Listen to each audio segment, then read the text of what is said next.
남편은 제가 평생 모은 적금 통장을, 제 어머니는 며느리인 저를 가족 사진에서 쫓아냈습니다.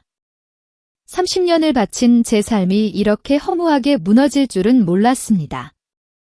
하지만 저는 그저 울고만 있지 않았습니다. 빼앗긴 재산보다 더 중요한 제 이름 석자를 이제는 되찾아야만 했습니다. 반드시요. 다음 이야기가 궁금하시다면 구독 한번 눌러주세요. 여러분의 한마디가 새로운 사연을 만들어줍니다. 제 이름은 김은지입니다. 올해 나이 35, 결혼한 지 이제 막 3년이 넘었죠. 저는 그저 평범한 삶을 바랐습니다. 남편과 오순도순 살며 작은 가정을 이루는 것, 그게 전부였습니다. 하지만 어제 시아버지 생신 가족 사진을 찍는 날, 시어머니는 저에게 이렇게 말씀하셨죠. 김은지, 넌 우리 식구도 아니잖아. 빠져. 그 목소리는 칼날 같았습니다. 제 심장을 예리하게 꿰뚫고 지나갔습니다. 저는 마치 투명 인간이라도 된 듯 그 자리에서 얼어붙었죠. 제 볼이 화끈거렸습니다. 하지만 눈물은 나오지 않았습니다. 차마 흘릴 수가 없었습니다. 모두가 저를 보고 있었습니다. 친척들의 시선이 제 등에 박히는 것 같았습니다. 그 순간 남편 박준영 씨는 아무것도 못 들은 척 휴대폰만 보고 있었습니다. 그는 화면만 연신 손가락으로 넘기고 있었죠. 제 존재를 지워버리려는 듯이 그의 침묵은 시어머니의 날선 말보다 더 아팠습니다. 뼛속 깊이 파고드는 싸늘함이었습니다. 저는 조용히 고개를 숙였습니다. 마치 제가 투명한 배경이라도 되는 것처럼. 천천히 한 발짝 뒤로 물러섰습니다. 숨이 막혔습니다. 온몸에 피가 머리끝까지 솟구치는 느낌이었습니다. 귓가에는 윙하는 소리가 맴돌았습니다. 그리고 저는 그 집을 나왔습니다. 무슨 정신으로 현관문을 나섰는지 기억나지 않습니다. 늦가을의 차가운 바람이 얼굴을 스쳤습니다. 그제야 제 얼굴이 눈물로 범벅이 된 것을 알았습니다. 하염없이 눈물이 흘러내렸습니다. 서울역으로 가는 택시를 불렀습니다. 도착하자마자 가장 빠른 시간에 친정 가는 KTX 표를 끊었습니다. 그때였습니다. 휴대폰이 진동하기 시작했습니다. 화면에는 시어머니 최영숙 씨의 이름이 선명하게 떠 있었습니다. 망설였습니다. 받을까 말까. 하지만 제 손가락은 저도 모르게 재생 버튼을 눌렀습니다. 얘야, 너 지금 뭐 하는 짓이야? 너 가면 우리 6 식구 밥은 누가 해? 그 목소리는 스피커를 뚫고 나와 주변 사람들이 돌아볼 정도였습니다. 시어머니의 날카로운 목소리는 제게 똑똑히 말해주고 있었습니다. 제가 그 집에서 어떤 존재였는지, 그저 공짜로 밥을 하고 청소를 하고 모든 것을 해주는 도움이었을 뿐이라는 것을, 가족이라는 울타리 안에는 제가 설 자리가 없다는 것을. 제 심장은 차갑게 식어버렸습니다. 제가 이 집의 어떤 존재였는지 잔인하게 깨달은 순간이었죠. 하지만 제 삶은 거기서 끝나지 않았습니다. 3년 전 박준영 씨는 저를 열렬히 따라다녔습니다. 매일 꽃을 들고 찾아왔고 감기에 좋은 배숙을 사들고 친정집 앞에서 밤을 새웠습니다. 그의 눈빛은 저에게 온 세상의 사랑을 약속하는 듯 했습니다. 제 부모님, 김동철 씨와 이명숙 씨는 처음에는 결혼을 조금 망설이셨습니다. 제가 너무 어린 나이에 결혼하는 것을 걱정하셨죠. 하지만 박준영 씨의 진심 어린 모습에 결국 허락하셨습니다. 저 또한 그의 따뜻함에 기댔습니다. 그와 함께라면 행복할 것이라고, 작은 가정을 이룰 수 있을 것이라고 믿었습니다. 그땐 그랬습니다. 모든 것이 꿈처럼 아름다웠습니다. 결혼 후 처음 시댁에 갔을 때였습니다. 긴장한 나머지 물컵을 엎질렀습니다. 시어머니의 표정이 순간 굳어졌죠. 박준영 씨가 황급히 자기 실수라며 저를 감싸주었습니다. 시어머니가 눈살을 찌푸릴 때면 식탁 밑으로 제 손을 꼭 잡아주던 그였습니다. 저는 그 모습에 안심했습니다. 이 사람이면 괜찮을 거라고. 하지만 행복은 오래가지 않았습니다. 첫 가족 사진을 찍던 날, 시어머니는 제 옷 색깔이 다른 식구들과 어울리지 않는다며 가장 구석에 세우셨습니다. 제 얼굴은 사진에 거의 나오지 않았습니다. 두 번째 해에는 제 머리가 엉망이라며 주방으로 가서 설거지나 하라고 내쫓으셨죠. 그때마다 박준영 씨는 그저 침묵했습니다. 그는 시어머니의 눈치를 보며 마치 아무 일도 없는 것처럼 행동했습니다. 제 마음속 어딘가에 작은 상처들이 하나둘씩 쌓여가기 시작했습니다. 아무렇지 않은 척했지만 그 상처들은 깊어졌습니다. 저는 그때부터 조금씩 숨쉬는 법을 잊어가고 있었습니다. 시간은 메비우스의 띠처럼 흘러갔습니다. 결혼 3년 동안 제 삶은 마치 정해진 틀에 갇힌 듯 했습니다. 매일 아침 일찍 일어나 박준영 씨의 아침밥을 차려주고 출근했습니다. 퇴근 후에는 다시 시댁으로 향했습니다. 6 식구의 저녁밥을 준비하고 설거지를 하고 집안일을 했습니다. 손에 물 마를 날이 없었죠. 시어머니 최영숙 씨는 제 월급 통장을 직접 관리했습니다. 결혼하자마자 생활비 명목으로 통장 카드를 요구하셨습니다. 매달 제 월급이 통장으로 들어오면 시어머니는 제가 번 돈으로 온 가족의 생활비를 충당했습니다. 제 손에는 늘 백화점 영수증만 들려 있었습니다. 은지야, 이번 달은 왜 이렇게 많이 썼니? 시어머니는 늘 제게 영수증을 검사하며 나무라셨습니다. 저는 제 돈을 제가 쓰면서도 죄인이 된 기분이었습니다. 마치 제 월급은 처음부터 그분들의 것이었던 것처럼요. 저는 제 힘으로 번 돈인데도 단 한 번도 마음대로 써보지 못했습니다. 제 삶은 통제당하고 있었습니다. 숨 막혔습니다. 남편 박준영 씨는 제 화장품을 여동생 박선미 씨에게 빌려주고 엉망으로 만들어 놓기 일쑤였습니다. 제가 밤늦게 야근하고 집에 돌아왔을 때 온 가족이 외식하고 나가서 제 몫의 밥은커녕 남은 반찬 하나 남겨두지 않았던 날도 셀 수 없이 많았습니다. 저는 찬밥에 물을 말아 먹으며 생각했습니다. 나는 이 집에서 무엇일까? 가족이 아니라 그저 공짜로 부려먹는 하녀일 뿐인가? 가장 아팠던 것은 시어머니의 끈질긴 질책이었습니다. 은지야, 너는 언제쯤 아이를 가질 거니? 준영이도 이제 나이가 있는데 매달 저를 따라다니던 산부인과 검사, 시어머니가 지어준 비싼 한약 냄새는 이제 저에게 사랑이 아니라 속박의 냄새였습니다. 저는 온갖 방법을 다 시도했습니다. 하지만 아이는 오지 않았습니다. 시어머니는 그때마다 저를 탓했습니다. 너는 몸이 안 좋아서 그런다. 어서 한약이나 더 먹어라. 박준영 씨는 늘 옆에서 침묵했습니다. 아니, 저를 은근히 피했습니다. 그 침묵은 저를 더 깊은 나락으로 밀어넣었습니다. 저는 죄책감에 시달렸습니다.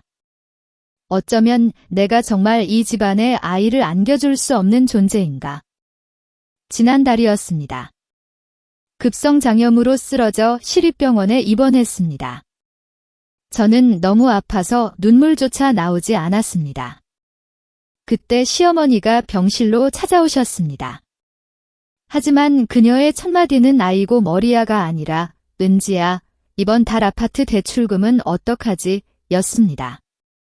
저는 너무 충격받아 아무 말도 할 수 없었습니다. 박준영 씨는 병원에 10분 들렀다가 회사 일이 바쁘다며 황급히 가버렸습니다. 결국 제게 갈아입을 옷을 가져다 준 것은 친구 최민서 씨였습니다. 그녀는 따뜻한 죽을 먹여주며 제 손을 꼭 잡아주었습니다. 그때 저는 깨달았습니다.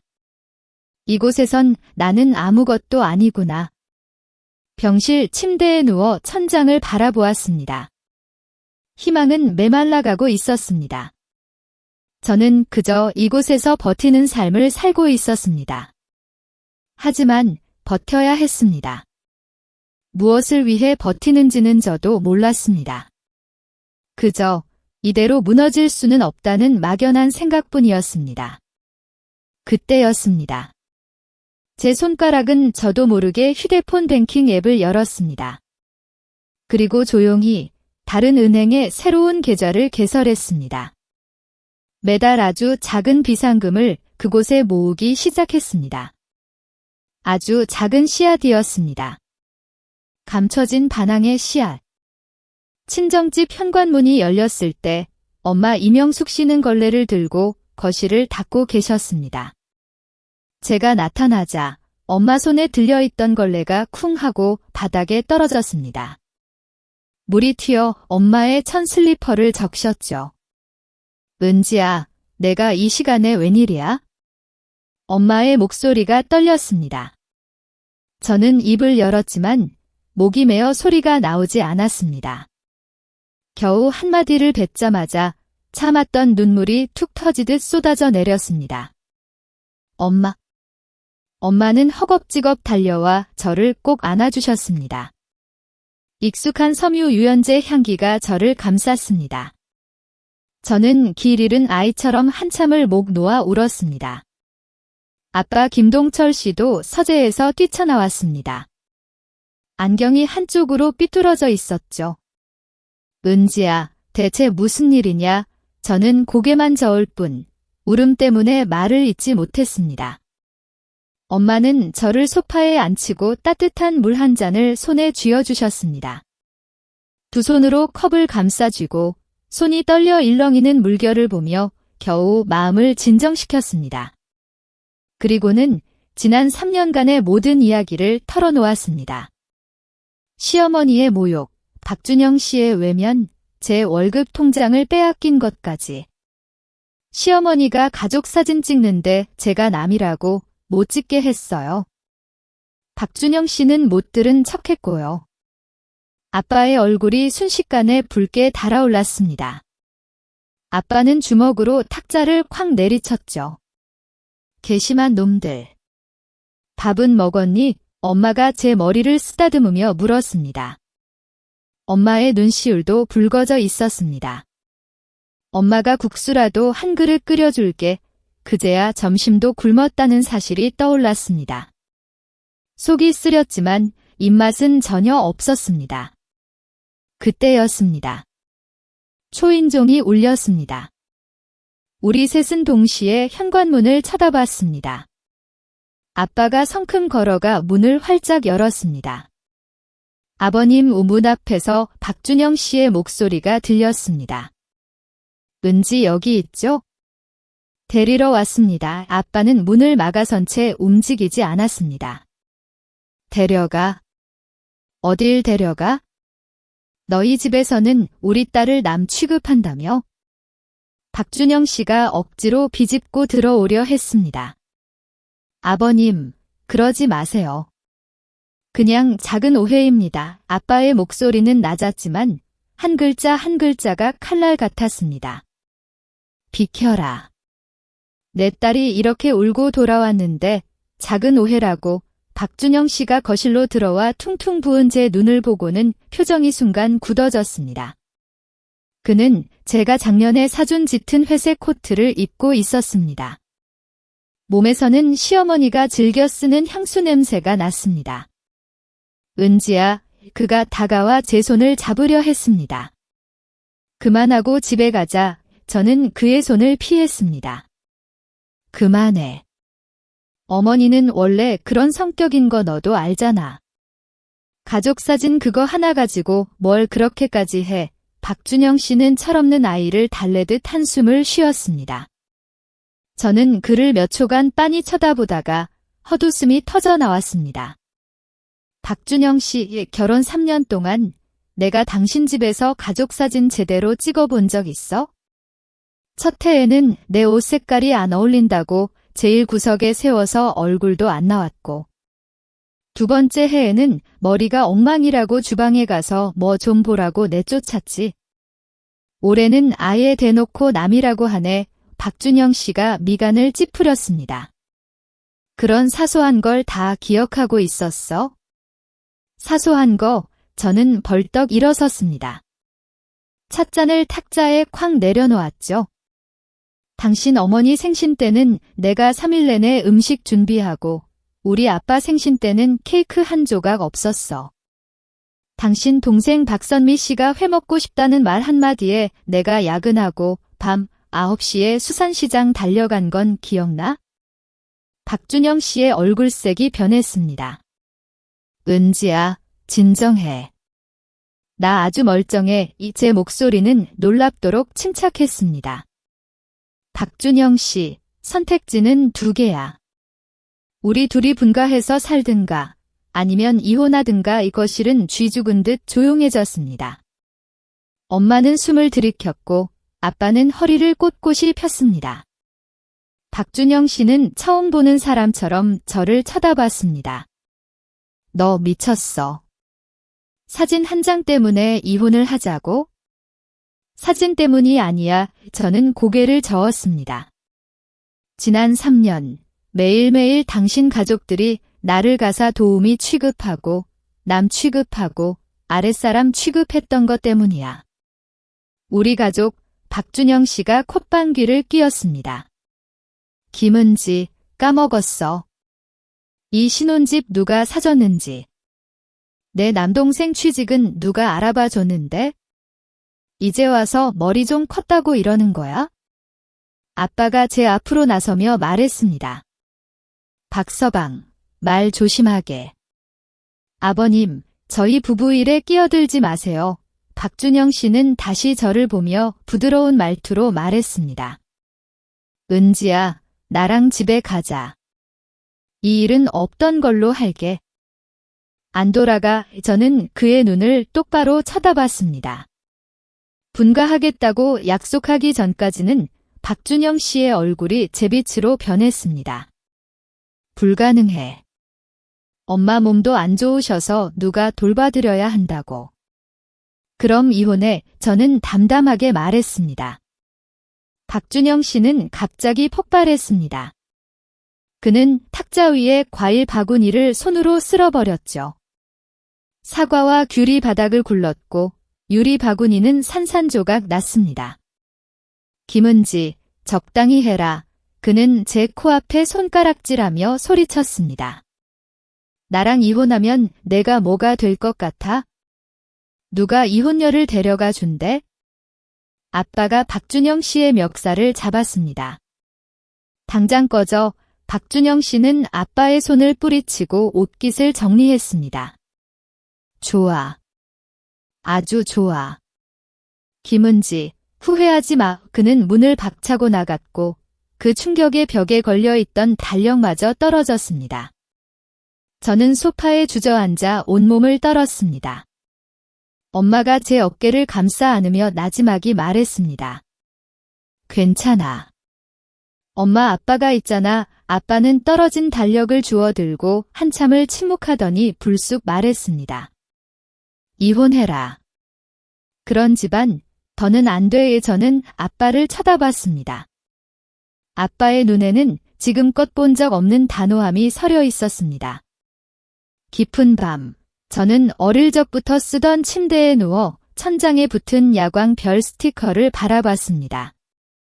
중학교 때 붙여놓은 것들이었죠. 휴대폰이 진동했습니다. 친구 최민서 씨의 메시지였습니다. 은지야, 내일 회사 나올 수 있어? 이강민 본부장님이 동남아 프로젝트 다시 얘기하시는데 너한테 기회가 올 것 같아. 저는 화면을 보며 3개월 전을 떠올렸습니다. 그때 회사 송년회에서 이강민 본부장님이 동남아 시장 개척에 대해 언급했고 저는 밤새 기획안을 만들었지만 박 과장에게 공을 빼앗겼었죠. 무슨 프로젝트? 신재생 에너지 협력건 말이야. 박 과장이 망쳐서 본부장님 엄청 화나셨어. 사람 바꾼데 최민서 씨에게서 메시지가 연달아 왔습니다. 근데 너 집에 무슨 일 있어? 아까 박준영 씨가 회사로 전화해서 너 찾는데 목소리가 장난 아니게 험악하던데 저는 콧방귀를 뀌었습니다. 별일 아니야. 내일 봐. 이 휴대폰을 내려놓고 창가로 다가갔습니다. 달빛이 낡은 회화나무 가지 사이로 스며들어 바닥에 얼룩덜룩한 그림자를 만들었습니다. 저는 고개를 저으며 컴퓨터를 켰습니다. 박 과장에게 빼앗겼던 프로젝트 기획안 초안을 다시 열었습니다. 문득 깨달았습니다. 이게 제게 기회일지도 모른다는 것을. 제 인생의 주도권을 되찾을 기회. 저는 며칠 밤낮으로 프로젝트에 매달렸습니다. 잠자는 시간도 잊은 채 자료를 분석하고 기획안을 다듬었죠. 마침내 말레이시아 협력사와의 화상회의 날 저는 떨리는 마음으로 발표를 시작했습니다. 제가 준비한 데이터와 날카로운 분석에 협력사 대표의 표정이 조금씩 달라지는 것을 느꼈습니다. 회의가 끝났을 때 이강민 부장님은 제 어깨를 두드리며 말했습니다. 수고했어, 김 팀장. 200억 원짜리 계약 성사됐네. 팀장. 그 한마디에 저는 잠시 멍해졌습니다. 박 과장은 잿빛 얼굴로 저를 쏘아보고 있었죠. 사무실로 돌아오자 동료들의 축하가 쏟아졌습니다. 하지만 기쁨도 잠시 회사 안내 데스크에서 연락이 왔습니다. 시어머니 최영숙 씨와 아가씨 박선미가 저를 찾아왔다는 것이었죠. 로비는 아수라장이었습니다. 시어머니는 제가 남편을 버리고 회사 남자와 바람이 났다며 소리를 지르고 있었습니다. 몇몇 사람들은 휴대폰으로 동영상을 찍고 있었죠. 얼굴이 화끈거렸지만 저는 최대한 평정을 유지하려 애썼습니다. 어머님, 여긴 회사입니다. 이러시면 안 됩니다. 그때 이강민 부장님이 나타났습니다. 그는 시어머니를 향해 단호하게 말했습니다. 김은지 팀장은 현재 우리 회사의 중요한 프로젝트 책임자입니다. 업무방해로 경찰에 신고하기 전에 돌아가 주십시오. 팀장이라는 말에 시어머니와 박선미의 눈이 동그래졌습니다. 저는 그 틈을 타 두 사람을 회사 밖 카페로 데리고 나갔습니다. 자리에 앉자마자 시어머니가 테이블을 내리치며 소리쳤습니다. 너 아주 출세했구나. 그래서 아픈 남편은 내팽개치고 이거야. 저는 차갑게 대답했습니다. 어머님 아들은 어머님이 돌보세요. 저는 3년 동안 충분히 했습니다. 그때 제 휴대폰으로 문자 메시지 알림이 울렸습니다. 제가 사용하던 가족 카드가 정지되었다는 내용이었습니다. 시어머니의 마지막 발악이었죠. 그날 저녁, 저는 지친 몸을 이끌고 호텔로 돌아왔습니다. 혼자라는 생각에 외로움이 밀려올 때 전화가 울렸습니다. 고등학교 동창 윤태현이었습니다. 병원에서 우연히 마주친 그였죠. 그는 제가 걱정되어 전화했다고 했습니다. 저는 망설이다가 제 사정을 털어놓았습니다. 그는 조용히 제 이야기를 들어주더니 낮은 목소리로 말했습니다. 은지야, 내가 도와줄게. 이혼 소송, 내가 맡을게. 그의 목소리에서 저는 오랜만에 따뜻한 위로를 느꼈습니다. 박준영은 제가 이혼 소송을 준비한다는 사실을 알고 이성을 잃었습니다. 그는 회사 주차장에서 저를 기다리고 있었습니다. 이미 시어머니 최영숙 씨가 조작된 사진들을 회사에 뿌린 뒤였습니다. 제가 자동차 문을 열고 내리자 그는 미친 황소처럼 제게 달려들었습니다. 김은지, 내가 감히 나를 배신해? 저 이강민 부장 놈이랑 바람이라도 났어. 그의 눈은 핏발이 서 있었습니다. 주먹으로 차분히들 내리쳤습니다. 저는 순간 얼어붙었습니다. 온몸에 피가 차갑게 식는 것 같았습니다. 제가 그에게 한 번도 먼저 손찌검을 한 적이 없는데 그는 제 어깨를 거칠게 잡아 끌었습니다. 이 파렴치한 여자. 어디서 남의 돈 받아먹고 딴 살림을 차려 주변에 있던 몇몇 동료들이 놀라 비명을 질렀습니다. 저는 그에게 이끌려 비틀거리다 벽에 등을 부딪혔습니다. 아픔보다는 치밀어 오르는 분노에 몸이 떨렸습니다. 그때였습니다. 어디선가 나타난 윤태현 변호사님이 번개처럼 달려와 박준영의 팔을 낚아챘습니다. 폭행죄로 고소하기 전에 그 손 놓으시죠. 그의 목소리는 얼음장처럼 차가웠습니다. 박준영은 고통에 찬 비명과 함께 저를 놓쳤습니다. 보안 요원들이 달려와 그를 제압했습니다. 저는 흐트러진 옷깃을 여미며 떨리는 목소리로 말했습니다. 경찰에 신고해주세요. 폭행죄로 고소할 겁니다. 박준영은 멍해진 얼굴로 저를 바라봤습니다. 미쳤어. 내가 내 남편이야. 저는 그의 눈을 똑바로 쳐다봤습니다. 곧 아니게 될 겁니다. 경찰이 도착했고 박준영은 결국 공무집행방해와 폭행 혐의로 경찰서로 연행되었습니다. 그는 연행되면서도 저에게 끊임없이 소리쳤습니다. 김은지, 두고 봐에 내가 내 인생 망쳐놓을 테니까. 그의 목소리가 멀어지는 것을 듣자 제 마음은 비로소 조금 진정되었습니다. 하지만 이 모든 과정이 너무나 비현실적으로 느껴졌습니다. 경찰서에서 진술을 마치고 돌아오자 윤태현 변호사님은 제게 차 한 잔을 건네주었습니다. 고생했어요. 은지 씨. 그의 따뜻한 말 한마디에 억눌렀던 감정들이 터져나올 것 같았습니다. 하지만 저는 애써 눈물을 참았습니다. 이제 더 이상 약한 모습을 보일 수 없었습니다. 윤 변호사님은 본격적으로 이혼 소송에 필요한 증거들을 수집하기 시작했습니다. 그는 제가 지난 3년간 당했던 일들을 꼼꼼히 기록했습니다. 시어머니의 재정 통제, 매일 반복되던 가사 노동, 그리고 제가 겪었던 수많은 정신적 모욕들까지. 제 월급 통장 거래 내역과 시어머니의 폭언이 담긴 녹음 파일도 모두 중요한 증거가 되었습니다. 며칠 후 윤 변호사님에게서 연락이 왔습니다. 그의 목소리에는 미묘한 긴장감이 서려 있었습니다.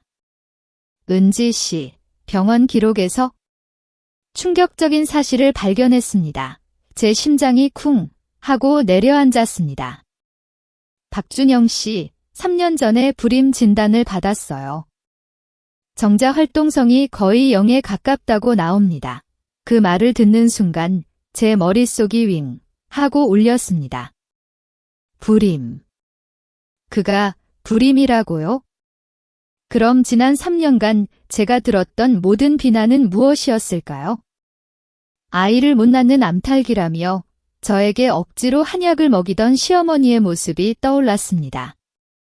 임신 관련 검사를 한사코 거부하던 박준영의 얼굴도 스쳐 지나갔습니다. 모든 것이 거짓말이었습니다. 저는 자리에 주저앉았습니다. 눈물이 왈칵 쏟아졌습니다. 슬픔보다는 너무나도 거대한 배신감에 온몸이 떨렸습니다. 그들이 저에게 씌웠던 죄책감, 수치심, 그리고 3년간의 고통이 모두 거짓 위에 세워진 것이었습니다. 가슴이 찢어지는 듯 아팠습니다. 제가 이토록 잔인하게 속아 넘어갔다니. 윤 변호사님은 조용히 제 옆에 앉아 휴지를 건네주었습니다. 은지 씨, 아직 충격적인 이야기가 더 있습니다. 그는 제게 박준영의 외도 증거들을 보여주었습니다. 여러 명의 여자들과 호텔, 차 안 등에서 찍은 사진들이었습니다. 시기는 결혼 6개월 후부터 지난달까지였습니다. 저는 사진 속 박준영의 낯선 미소를 보며 헛웃음이 나왔습니다. 그에게는 제가 그저 자신의 불임을 덮어줄 희생양이자 공짜 가사도우미였을 뿐이었습니다. 저는 눈물을 닦고 일어섰습니다. 제 안에서 무언가 거대한 것이 터져 오르는 것을 느꼈습니다. 더 이상 약한 피해자로만 남아있지 않을 겁니다. 저는 윤 변호사님을 똑바로 바라봤습니다. 태현아, 시작하자. 제가 받아야 할 모든 것을 단 하나도 빠짐없이 되찾을 거야의 제 목소리는 놀라울 정도로 차분했지만 그 안에는 강철 같은 결심이 서려 있었습니다. 이 고통 속에서 저는 비로소 진정한 저 자신을 발견한 것 같았습니다. 이제부터 저는 더 이상 희생양이 아니라 제 인생의 전사였습니다. 윤태현 변호사님의 사무실은 서류 더미로 가득했습니다. 박준영의 불임 진단서, 그가 다른 여자들과 함께 찍은 역겨운 사진들, 시어머니 최영숙 씨가 제 월급 통장을 마음대로 주무르며 제 생활을 옥죄었던 금융거래 내역들. 그리고 제게 나이도 못 낳는 암탉기라며 쏟아냈던 모욕적인 폭언들이 담긴 녹음 파일까지. 윤 변호사님은 이 모든 증거들을 꼼꼼히 분류하고 정리했습니다. 그의 손길은 빠르고 정확했습니다. 저는 그의 맞은편에 앉아 이 모든 것들을 다시 한번 훑어봤습니다. 제 3년의 결혼 생활이 이렇게 차가운 서류 몇 장으로 요약될 수 있다는 것이 믿기지 않았습니다. 한 장 한 장 넘길 때마다 잊었던 과거의 상처들이 새살처럼 돋아나는 듯 했습니다. 하지만 이제는 더 이상 아프지만은 않았습니다. 분노와 함께 차분한 결심이 제 마음속에 자리 잡았습니다. 은지 씨, 이 정도면 박준영 씨와 시어머니의 유책 사유를 명백히 입증할 수 있습니다. 특히 박준영 씨의 불임 사실을 숨기고 은지 씨에게 책임을 전가한 것은 아주 중요한 증거가 됩니다. 윤 변호사님은 안경을 고쳤으며 말했습니다. 그의 목소리에는 확신이 담겨 있었습니다. 그 확신이 저에게도 작은 용기를 주었습니다. 하지만 여전히 제 마음 한편에는 묘한 불안감이 남아 있었습니다. 이 모든 것을 세상에 드러내는 것이 과연 옳은 일일까? 법정에서 그들의 추악한 민낯을 마주하는 것이 제가 감당할 수 있는 일일까 두렵습니다. 하지만 이제는 더 이상 물러설 수 없습니다. 저는 나지막이 말했습니다. 윤 변호사님은 고개를 끄덕였습니다. 두려워할 필요 없어요. 제가 은지 씨 옆에 있을 겁니다. 그의 말 한마디가 제게는 커다란 위로가 되었습니다. 그날 저녁, 집으로 돌아와 쉬고 있는데 휴대폰이 진동했습니다. 알 수 없는 번호로 온 문자 메시지였습니다. 내용은 박준영 씨 집안의 내부 사정을 암시하는 듯 했습니다. 박준영이 선미 돈도 다 썼대요. 언니 조심하세요. 저는 순간 스팸이라고 생각했습니다. 하지만 왠지 모르게 불길한 예감이 들었습니다. 다음 날 오후였습니다. 회사에서 잠시 휴식을 취하고 있는데 휴대폰 화면에 익숙한 이름이 떴습니다. 박선미. 신우이 박선미였습니다. 그녀의 이름이 뜨는 순간 제 심장이 다시 한번 쿵 하고 내려앉았습니다. 그녀는 그동안 시어머니와 함께 저를 괴롭히는데 앞장섰던 사람이었습니다. 무슨 속셈일까? 윤 변호사님께 연락을 드렸고 그는 신중하게 만남을 가져보자고 조언했습니다. 저는 그녀를 조용한 카페에서 만났습니다. 그녀는 평소와 달리 화장기 없는 얼굴에 왠지 모르게 초췌해 보였습니다. 그녀의 눈빛은 불안정했습니다. 저를 보자마자 시선을 피했습니다. 그 침묵 속에서 저는 묘한 긴장감을 느꼈습니다. 어색한 침묵이 한참을 이어졌습니다. 언니? 사실은 할 말이 있어요. 그녀는 겨우 입을 열었습니다. 목소리가 떨렸습니다. 그녀는 한참을 망설이다 결국 모든 것을 털어놓았습니다. 사실은 오빠가 저한테도 사기를 쳤어요. 저는 그녀의 말을 믿을 수 없었습니다. 사기라니요. 무슨 이야기인지 이해가 되지 않았습니다. 박선미는 눈물을 글썽이며 말을 이었습니다. 몇 년 전 박선미는 작은 옷가게를 열기 위해 부모님께 받은 돈과 자신이 어렵게 모은 돈, 합쳐서 1,000만 원 가량의 돈을 박준영에게 맡겼다고 했습니다. 박준영이 그 돈을 불려주겠다고 곧 사업을 시작할 것이라며 설득했다는 것입니다. 오빠는 곧 저에게도 돈을 돌려줄 거라고 했어요. 가게를 차릴 수 있을 거라고. 하지만 언니가 집을 나간 후에 제가 혹시 몰라서 오빠 휴대폰을 봤는데 그 돈을 그 여자한테 다 썼더라고요. 그녀는 울먹이며 말했습니다. 그 여자는 박준영의 외도 상대 중 한 명이었습니다. 저는 그녀의 이야기를 듣고 망연자실했습니다.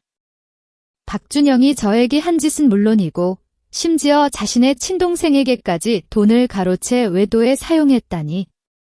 그의 파렴치함에 저는 다시 한번 분노했습니다. 박선미는 고개를 들고 저를 바라봤습니다. 그녀의 눈빛 속에서 저는 복수심과 함께 묘한 연약함을 보았습니다. 그리고 저와 같은 배신당한 사람의 그림자를 보았습니다. 언니. 그래서 언니를 돕고 싶어요. 제가 아는 게 있다면 다 말해줄게요. 오빠가 연니한테 했던 짓도 다 알고 있어요. 엄마가 언니 월급 통장 관리했던 거, 밤늦게까지 밥하고 설거지했던 거, 아기 문제로 언니 구박했던 것, 제가 다 봤어요. 그녀의 고백은 저에게 큰 충격이었습니다. 박선미는 그 모든 것을 알면서도 침묵했던 것입니다. 하지만 이제는 아니었습니다. 저는 그녀의 눈을 똑바로 바라봤습니다. 그녀의 동기가 순수하다고는 할 수 없었습니다. 그녀는 자신에게 닥친 불행 때문에 박준영에게 복수하려는 것이었습니다.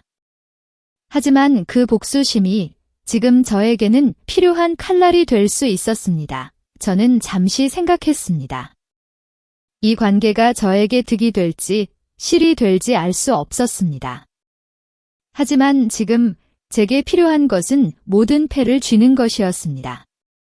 침묵하는 것보다는 행동해야 할 때였습니다. 좋아요. 하지만 모든 것은 변호사님과 상의해야 합니다. 그리고 어떤 것도 거짓이어서는 안 됩니다. 법정에서는 진실만을 이야기해야 합니다. 저는 단호하게 말했습니다. 박선미는 고개를 끄덕였습니다. 그녀의 눈빛에는 작은 희망이 스쳐 지나갔습니다.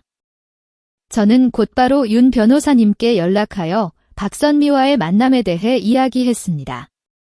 윤 변호사님은 처음에는 박선미의 동기에 대해 경계했지만 박선미가 박준영의 외도에 대한 구체적인 증거와 함께 최영숙 씨의 평소 언행에 대한 상세한 증언을 해줄 수 있다는 사실에 주목했습니다. 윤 변호사님은 박선미에게 증인으로서의 역할, 법정에서의 증언 절차, 그리고 위증 시 따르는 법적인 의미를 자세히 설명해 주었습니다. 박선미의 증언은 박준영과 최영숙 씨의 감춰진 민낯을 세상에 드러낼 결정적인 칼날이 될 것입니다. 그동안 저를 괴롭혔던 사람이 이제는 저의 편에서 진실을 밝혀줄 것이라니.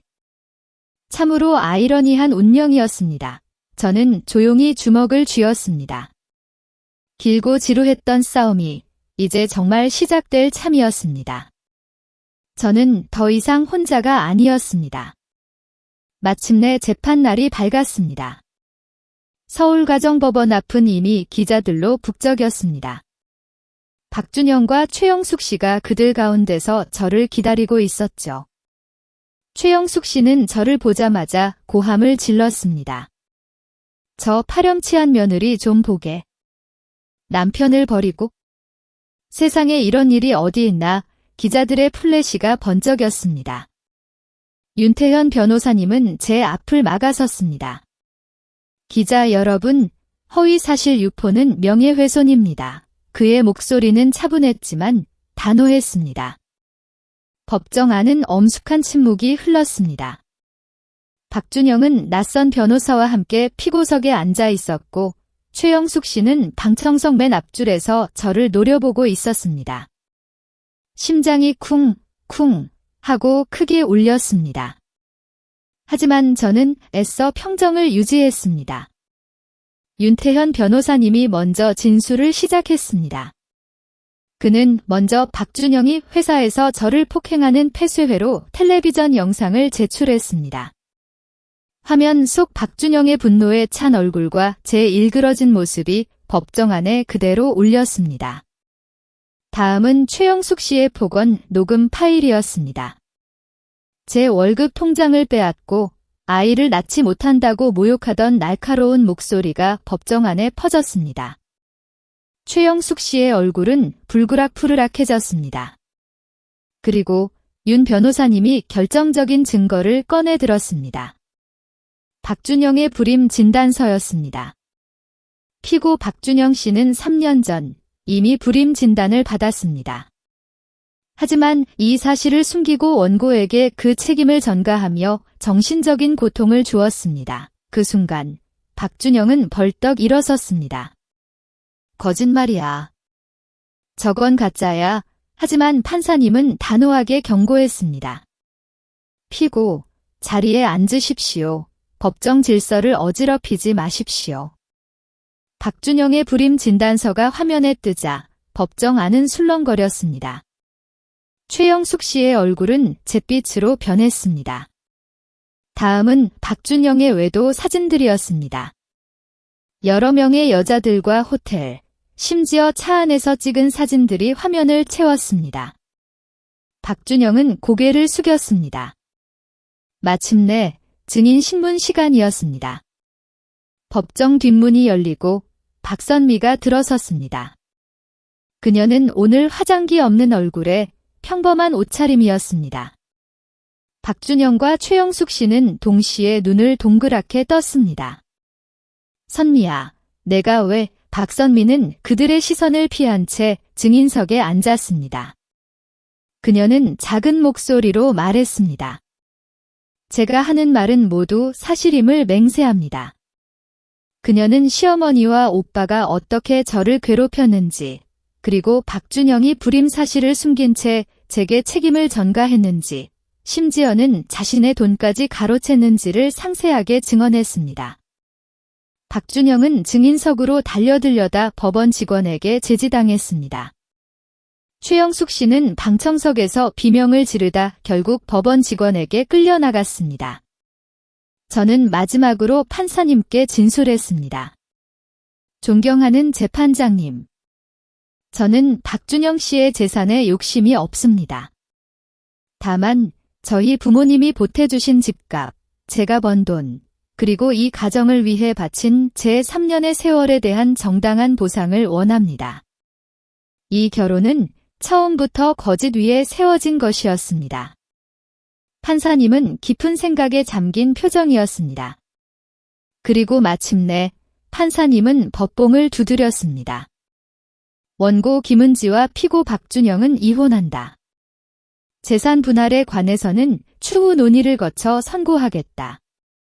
다만 본원은 피고 박준영 씨의 유책 사유가 명백하다고 판단한다. 법정을 나설 때 박준영과 최영숙 씨는 저에게 달려들려다 법원 직원에게 제지당했습니다. 최영숙 씨는 저주를 퍼부었고 박준영은 섬뜩한 눈빛으로 저를 노려봤습니다. 하지만 저는 더 이상 두렵지 않았습니다. 차가운 햇살이 눈부시게 쏟아지는 법원 계단을 내려오며 저는 깊게 숨을 들이마셨습니다. 3년간 짊어졌던 무거운 짐을 내려놓은 기분이었습니다. 가족의 민난 마니악 지금도 귀 기울여 이 이야기를 듣고 계신다면 저 김은지와 함께 이 힘든 여정을 걸어주신 소중한 분들께 진심으로 감사드립니다. 만약 퀴식스칸 네이덴데이 헤이지어프 토이벤 로원 숫자 1 소 에모티을 아래에 남겨주세요. 제가 이 모든 여정을 헤쳐나가는데 여전히 함께하는 동반자가 있다는 것을 알고 싶습니다. 퀴식스의 존재는 제가 마지막 이야기를 이어가는데 가장 큰 힘이 될 것입니다. 이것은 진정한 가족과 친목 속의 정의에 대한 이야기입니다. 길고 길었던 법정 싸움이 마침내 끝났습니다. 판사님은 박준영과 최영숙 씨의 유책 사유를 명백히 인정했습니다.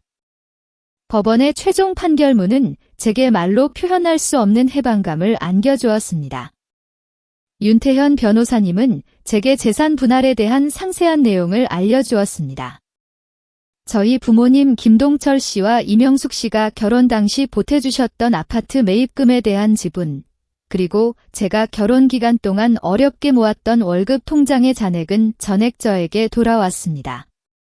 더불어 3년간의 정신적 고통에 대한 위자료로 5천만 원을 받게 되었습니다.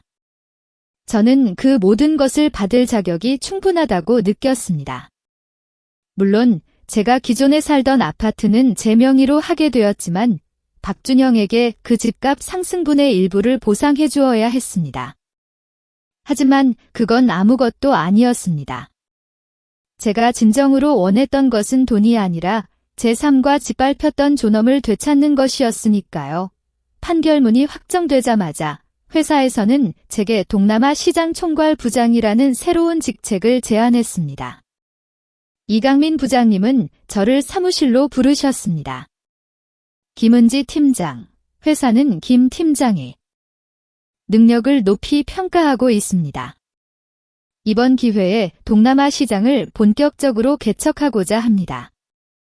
6개월 정도 싱가포르에 상주하며 현지 팀을 꾸리고 시장을 개척하는 일을 맡아줄 수 있겠습니까? 저는 제 귀를 의심했습니다. 3년 전 그저 시댁의 무료 가사 도우미로 살았던 제가 이제는 회사의 중요한 해외 시장을 책임지는 부장이 된다니 믿을 수 없는 현실이었습니다. 하지만 제 심장은 빠르게 뛰기 시작했습니다. 이것은 단순한 승진이 아니었습니다. 제 삶을 완전히 바꿔놓을 새로운 기회였습니다. 저는 이 기회를 잡기로 결심했습니다. 제 오랜 꿈이었습니다. 해외에서 제 역량을 마음껏 펼치는 것, 이제 드디어 그 기회가 온 것입니다. 가장 먼저 한 일은 제가 박준영과 함께 살았던 그 아파트를 팔기로 결정한 것이었습니다. 비록 제 명의가 되었지만 그곳에는 3년간의 고통스러운 기억들이 너무 많이 담겨 있었습니다. 그 공간을 떠나야만 비로소 과거와 완전히 단절될 수 있다고 생각했습니다. 부동산 중개업자에게 연락을 취하고 저는 설레는 마음으로 싱가포르로 떠날 준비를 시작했습니다. 회사에서는 저를 위한 작은 송별회가 열렸습니다. 이강민 부장님은 직접 참석하여 제게 건배를 제의하며 싱가포르에서의 성공적인 사업 확장을 기원했습니다. 동료들은 박수갈채를 보냈습니다. 최민서도 참석했습니다. 그녀는 제게 다가와 눈물을 글썽였습니다. 은지야, 내가 이렇게 잘 돼서 정말 기뻐. 하지만 6개월이나 못 본다고 생각하니 벌써 보고 싶다. 매일 라인 메신저로 사진 보내줘. 안 그럼 나 외로워 죽을 거야. 저는 웃으며 그녀를 따뜻하게 안아주었습니다. 이제는 더 이상 혼자가 아니었습니다. 저를 진심으로 응원해주는 소중한 사람들이 있었습니다. 그날 저녁, 저는 윤태현 변호사님과 저녁 식사를 했습니다. 둘만의 조용한 자리였습니다. 승진과 이혼 확정을 축하하는 자리였습니다. 그는 와인잔을 들며 나지막이 말했습니다. 자유를 위하여. 저는 가볍게 잔을 부딪혔습니다. 정의를 위하여. 레스토랑의 부드러운 조명이 윤 변호사님의 뚜렷한 얼굴 윤곽을 비췄습니다. 그의 눈빛은 언제나처럼 차분하고 따뜻했습니다. 식사를 마친 후 그는 저에게 조용히 말했습니다. 그의 목소리에는 평소와 다른 묘한 긴장감이 서려 있었습니다. 은지 씨, 사실 지난 3개월 동안 나는 단순히 은지 씨의 변호사로서만 당신을 도운 게 아니야. 제 심장이 갑자기 빠르게 뛰기 시작했습니다. 무슨 뜻일까? 저는 그의 눈을 똑바로 바라봤습니다. 그의 눈에는 박준영에게서 보았던 계산적이거나 차가운 빛이 없었습니다. 오직 진심과 따뜻함만이 담겨 있었습니다. 제가 3년간 갈구했지만 결코 얻지 못했던 순수한 감정이었습니다. 은지 씨를 좋아해. 당신이 겪은 일에 대한 동정심이 아니라 당신의 강인함과 용기에 끌렸어. 저는 멍해졌습니다. 이런 순간에 이런 고백을 들을 거라고는 상상도 못했습니다. 변호사님이라는 차갑고 이성적인 가면 뒤에 이런 따뜻한 감정이 숨겨져 있었다니. 제 머릿속은 복잡해졌습니다. 놀라움, 당혹감, 그리고 묘한 설렘이 뒤섞였습니다. 하지만 동시에 지난 3년간 메말랐던 제 마음에 작은 샘물이 솟아나는 듯한 따뜻함을 느꼈습니다. 그 따뜻함은 낯설었지만 나쁘지 않았습니다. 저는 잠시 침묵했습니다. 무슨 말을 해야 할지 알 수 없었습니다. 솔직한 제 심정을 그대로 전하기로 했습니다. 태현 씨. 솔직히 말하면 방금 끔찍한 결혼 생활을 끝내서 아직 새로운 시작을 할 준비가 안 됐어요. 제 마음이 아직 너무 아프고 또 무언가를 다시 시작할 용기가 없는 것 같아요. 그는 저의 말을 끊지 않고 조용히 듣더니 부드럽게 웃었습니다. 지금 당장 결정에 달라는 거 아니야. 서두를 필요 없어. 그냥 은지 씨가 싱가포르에 가서도 우리 사이가 단순한 변호사와 의뢰인 관계라고 생각하지 않았으면 해서. 그것만 알아주면 돼. 그의 배려심에 저는 다시 한번 감동했습니다. 그는 저에게 부담을 주지 않았습니다. 그저 제 감정을 있는 그대로 존중해 주었습니다. 식사를 마친 후 저희는 한강변을 따라 걸었습니다. 초여름의 밤바람은 부드러웠고 은은한 꽃향기가 섞여 있었습니다. 우리는 나란히 걸었습니다. 가끔 팔이 스칠 때마다 묘한 전류가 흐르는 듯 했습니다. 그 감각은 낯설었지만 싫지 않았습니다. 윤태현 씨는 갑자기 강 건너편의 석양을 가리켰습니다. 붉은 태양이 천천히 지평선 너머로 가라앉고 있었고 그 여운이 온 세상을 황금빛으로 물들이고 있었습니다. 숨막히게 아름다운 풍경이었습니다. 그는 저를 바라보며 말했습니다. 새로운 시작 같지 않아 저는 그의 손가락 끝을 따라갔습니다. 붉게 물든 하늘은 마치 제 인생의 새로운 장을 알리는 듯 했습니다. 과거의 어두운 그림자들이 서서히 사라지고 희망의 빛이 스며드는 것 같았습니다. 오늘 새로운 시작이요. 제가 나지막이 말하자 그가 갑자기 제 쪽으로 돌아섰습니다. 그의 눈빛은 진지했고 따뜻했습니다. 김은지, 싱가포르에서 돌아오면 나랑 정식으로 만나볼래? 저는 그의 진지한 눈을 바라봤습니다. 그 눈에는 박준영에게서 보았던 계산적이거나 차가운 빛이 없었습니다. 오직 진심과 따뜻함만이 담겨 있었습니다. 어쩌면 이제는 저 자신에게도 새로운 기회를 줘야 할 때인지도 모릅니다. 3년간 짓밟혔던 제 마음에도 다시 꽃이 피어날 자리가 필요한 것 같았습니다. 오늘 제 입에서 나온 대답이었습니다. 그가 환하게 웃으며 제 손을 부드럽게 잡았습니다. 그의 손은 따뜻하고 든든했습니다. 우리는 더 이상 아무 말 없이 조용히 해가 지는 것을 바라봤습니다. 마치 과거의 어두운 그림자들이 멀어져 가는 것을 배웅하는 것처럼요. 제 마음속에서는 작고 따뜻한 희망의 불꽃이 피어나고 있었습니다. 싱가포르로 떠날 날이 며칠 남지 않은 아침이었습니다. 윤태현 변호사님에게서 전화가 왔습니다. 그의 목소리에는 그동안의 노고가 고스란히 묻어 있었습니다. 은지 씨, 최종 판결문 나왔습니다. 우리가 이겼어요.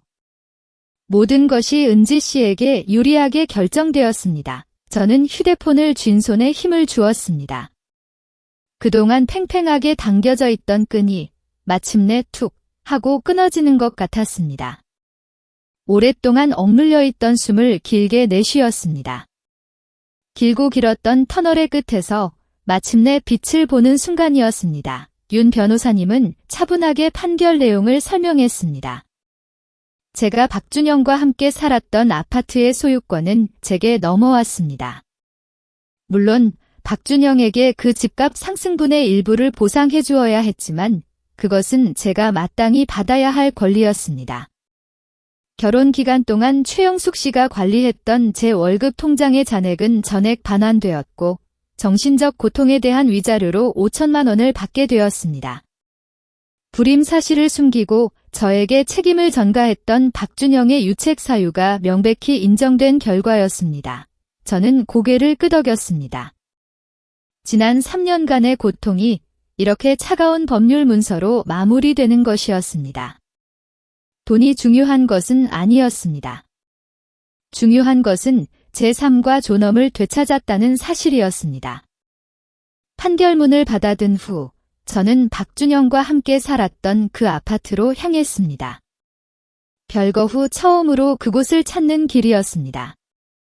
관리사무소에서 열쇠를 받아들고 문을 열었습니다. 쾌쾌한 먼지 냄새와 함께 3년간의 기억이 훅 끼쳐왔습니다. 아파트는 텅 비어 있었습니다. 박준영이 대부분의 짐을 옮겨간 모양이었습니다. 거실 벽에는 아직 저희의 결혼 사진이 걸려 있었습니다. 사진 속 제 미소는 어색했고 눈에는 막막함이 가득했습니다. 행복할 것이라 믿었던 그날의 제가 지금의 저를 가만히 응시하는 것 같았습니다. 저는 액자를 내려 쓰레기 봉투에 던져 넣었습니다. 과거는 과거일 뿐 이제 더 이상 제 삶의 한 부분을 차지할 수 없었습니다. 침실 옷장에는 제가 미처 챙기지 못했던 옷들이 아직 그대로 걸려 있었습니다. 마치 주인이 돌아오기를 기다리는 것처럼요. 시어머니 최영숙 씨가 남자 같다며 못 입게 했던 검은색 정장들, 그리고 그녀가 억지로 입혔던 꽃무늬 원피스들이 뒤섞여 있었습니다. 저는 망설임 없이 검은색 정장들만을 골라 여행 가방에 넣었습니다. 꽃무늬 원피스들은 그대로 두었습니다. 그것들은 이제 제 것이 아니었습니다. 제가 결혼식 때 입었던 붉은색 원피스를 만져봤습니다. 한때는 설렘과 희망을 상징했던 옷도 이제는 그저 낡은 천 조각에 불과했습니다. 저는 그 원피스를 조용히 가방에 넣었습니다. 버리기에는 추억이 아니라 그저 옷의 질이 아까웠습니다. 주방은 가장 감회가 새로운 곳이었습니다. 3년간 저는 이곳에서 수많은 시간을 보내며 6 식구의 삼시 세끼를 책임졌으니까요. 낡은 냄비, 기름때 낀 가스레인지, 싱크대에 남아있는 설거지하지 않은 그릇들. 박준영이 이사가기 전 마지막으로 먹은 식사의 흔적이겠죠. 저는 고무장갑을 끼고 마지막 청소를 시작했습니다. 더 이상 이곳에서 제가 할 일은 없었습니다. 낡은 물건 하나를 버릴 때마다 제 마음의 짐도 하나씩 가벼워지는 기분이었습니다. 지난날의 고통과 노고가 먼지처럼 씻겨나가는 듯 했습니다. 마지막 쓰레기 봉투를 문 밖으로 끌어냈을 때였습니다. 휴대폰이 요란하게 울렸습니다. 발신자는 최영숙 씨였습니다. 망설였지만 저는 전화를 받았습니다. 예상대로 그녀의 목소리는 분노로 가득했습니다. 김은지. 이제 만족하냐? 내 아들 집까지 빼앗아 가고 이제는 선미까지 내 말을 안 들어. 내가 걔한테 무슨 짓을 한 거야? 그녀의 날카로운 목소리가 귀를 찔렀습니다.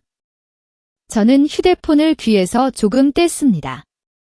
그동안 수없이 들어왔던 저주와 비난의 목소리였습니다. 하지만 이제는 더 이상 제게 아무런 영향을 미치지 못했습니다. 최영숙 씨, 판결은 법원에서 내린 것이고 저는 제가 마땅히 받아야 할 몫을 되찾은 것뿐입니다.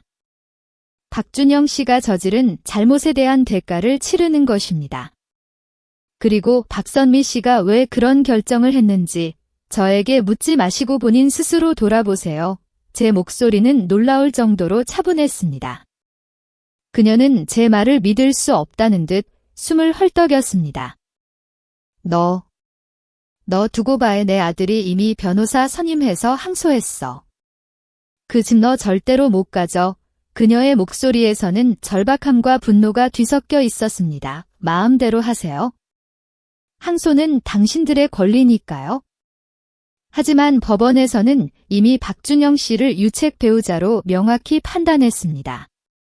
판결이 뒤집힐 가능성은 거의 없을 겁니다. 저는 단호하게 말했습니다. 더 이상 그녀의 히스테리에 휘둘릴 이유가 없었습니다.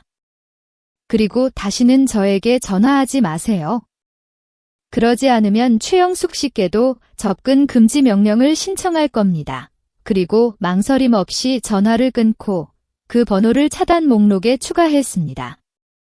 그녀와의 모든 연결고리를 저는 마침내 끊어버린 것입니다. 그때 휴대폰으로 문자 메시지 알림이 울렸습니다. 박선미의 문자였습니다. 언니, 미안했어요. 그동안 연니한테 상처 줘서. 그냥 언니가 저보다 잘나고 자유로워 보여서 질투했어요. 오늘 제가 처음으로 옳은 일을 한 것 같아요. 저는 그 문자를 한참 바라봤습니다. 그녀의 진심이 느껴졌습니다. 비록 뒤늦은 깨달음이었지만 저는 그녀의 용기를 인정했습니다. 저는 짧지만 진심이 담긴 답장을 보냈습니다. 용기 내줘서 고마워요. 잘 지내요. 저는 모든 짐을 마저 챙겼습니다. 마지막 쓰레기 봉투를 끌고 아파트 문을 나섰을 때 제 마음은 더없이 가볍고 자유로웠습니다. 3년간 짊어졌던 무거운 짐이 마치 연기처럼 사라진 것 같았습니다. 과거의 모든 잔해들이 깨끗하게 치워지고 이제는 새로운 시작을 위한 빈 공간만이 남은 듯 했습니다. 석양에 물든 도시가 아름답게 빛나고 있었습니다. 그 빛이 제 새로운 삶을 축복하는 것 같았습니다. 마침내 싱가포르로 떠나는 날이 밝았습니다. 공항으로 향하는 차 안에서 저는 창밖을 바라봤습니다.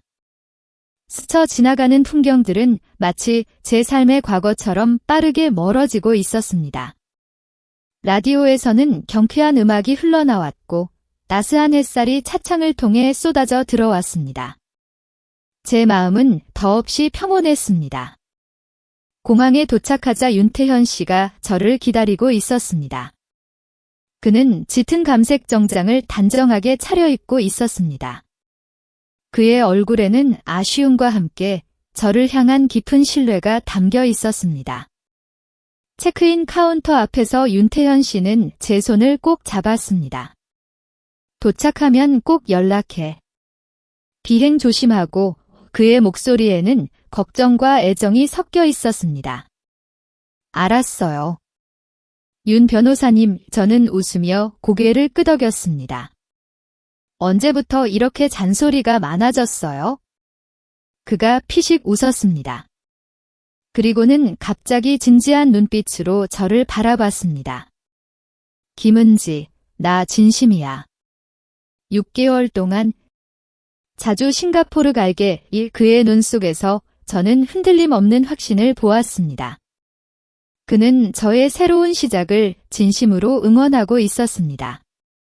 저는 까치발을 들어 그의 뺨에 가볍게 입을 맞췄습니다.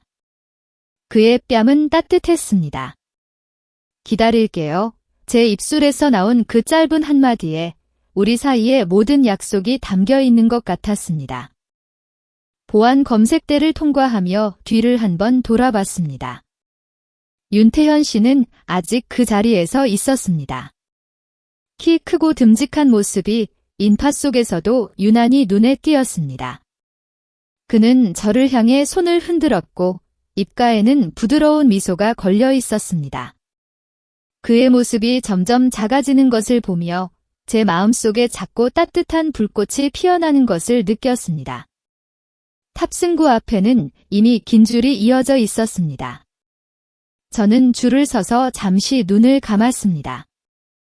3개월 전의 제 모습이 떠올랐습니다. 시어머니에게 모욕당하고 남편에게 무시당하고 심지어 월급 통장까지 빼앗겼던 그 가여운 여자.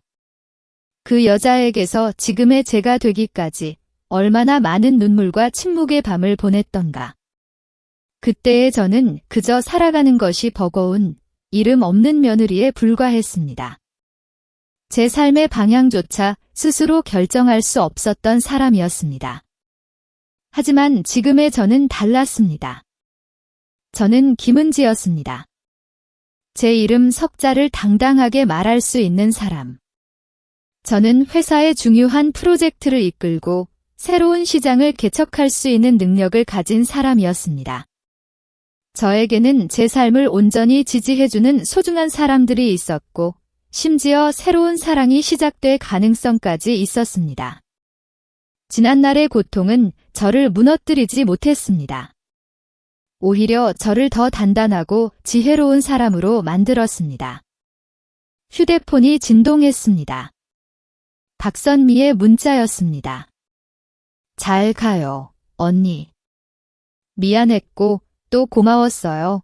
저는 웃는 이모티콘 하나를 보내고 휴대폰 전원을 껐습니다. 그녀의 문자 속에서 저는 비록 뒤늦게나마 진실을 선택한 그녀의 용기를 보았습니다. 박준영과 최영숙 씨는 자신들이 저지른 잘못에 대한 대가를 치러야 할 것입니다. 그들은 분노와 후회 속에서 서로를 탓하며 고통받을 것입니다. 그들이 쌓아 올렸던 거짓의 탑은 산산조각 났습니다. 그들의 가족이라는 이름은 이제 더 이상 아무런 의미도 가지지 못할 것입니다.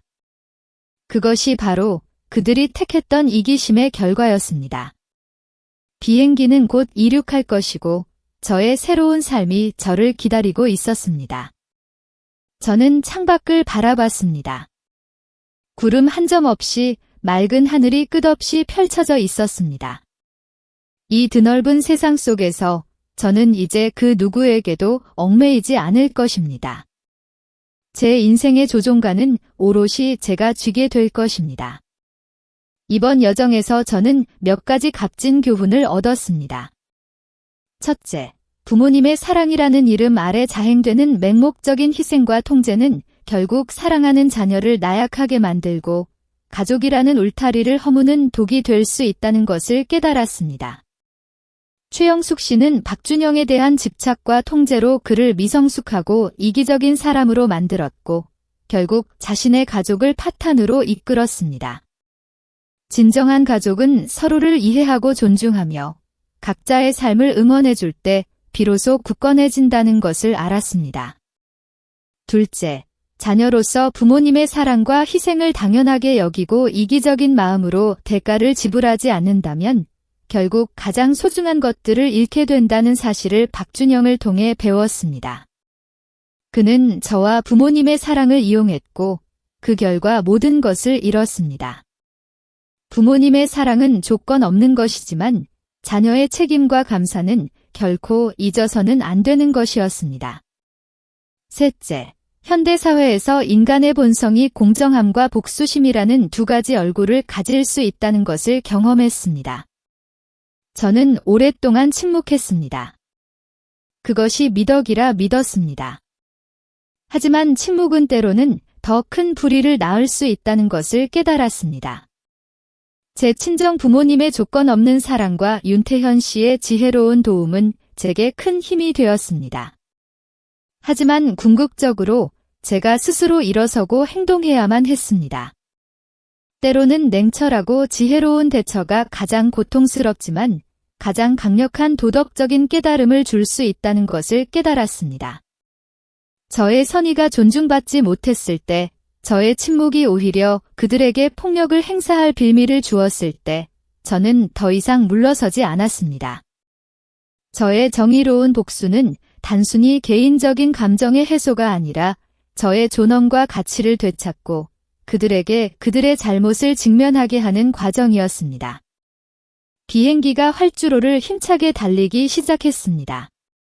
그리고 마침내 거대한 기체가 땅에서 솟아올랐습니다. 제 인생의 가장 어둡고 차가웠던 3년이 마치 비행기 아래로 아득히 멀어져 가는 도시처럼 제 시야에서 사라지는 것을 보았습니다. 창밖의 햇살은 눈부시게 쏟아져 들어왔고 하늘은 구름 한 점 없이 맑았습니다. 마치 저의 새로운 삶을 축복이라도 하듯이요. 이제 저는 저의 새로운 지평선을 향해 날아갑니다. 과거의 상처는 아물겠지만 잊히지는 않을 것입니다. 그것은 저를 더 단단하고 지혜로운 사람으로 만들었습니다. 저는 더 이상 과거의 굴레에 갇히지 않을 것입니다. 저의 날개는 자유롭고 저의 미래는 눈부시게 빛나고 있습니다. 김은지의 이야기는 여기서 막을 내립니다. 김은지의 결정에 대해 어떻게 생각하시나요? 만약 여러분이 은지였다면 어떻게 하셨을까요? 댓글로 여러분의 생각을 나눠주세요. 저는 하나하나 소중히 읽어보겠습니다. 이 이야기가 여러분의 마음에 작은 울림을 주었다면 좋아요를 누르고 소중한 사람들과 함께 나눠주세요. 그리고 가족의 민낯 채널 구독도 잊지 마세요. 다음 숨겨진 이야기들을 놓치지 않으실 겁니다. 다음 이야기에서 다시 만나요. 그리고 다음번에는 바로 여러분의 이야기가 될지도 모릅니다.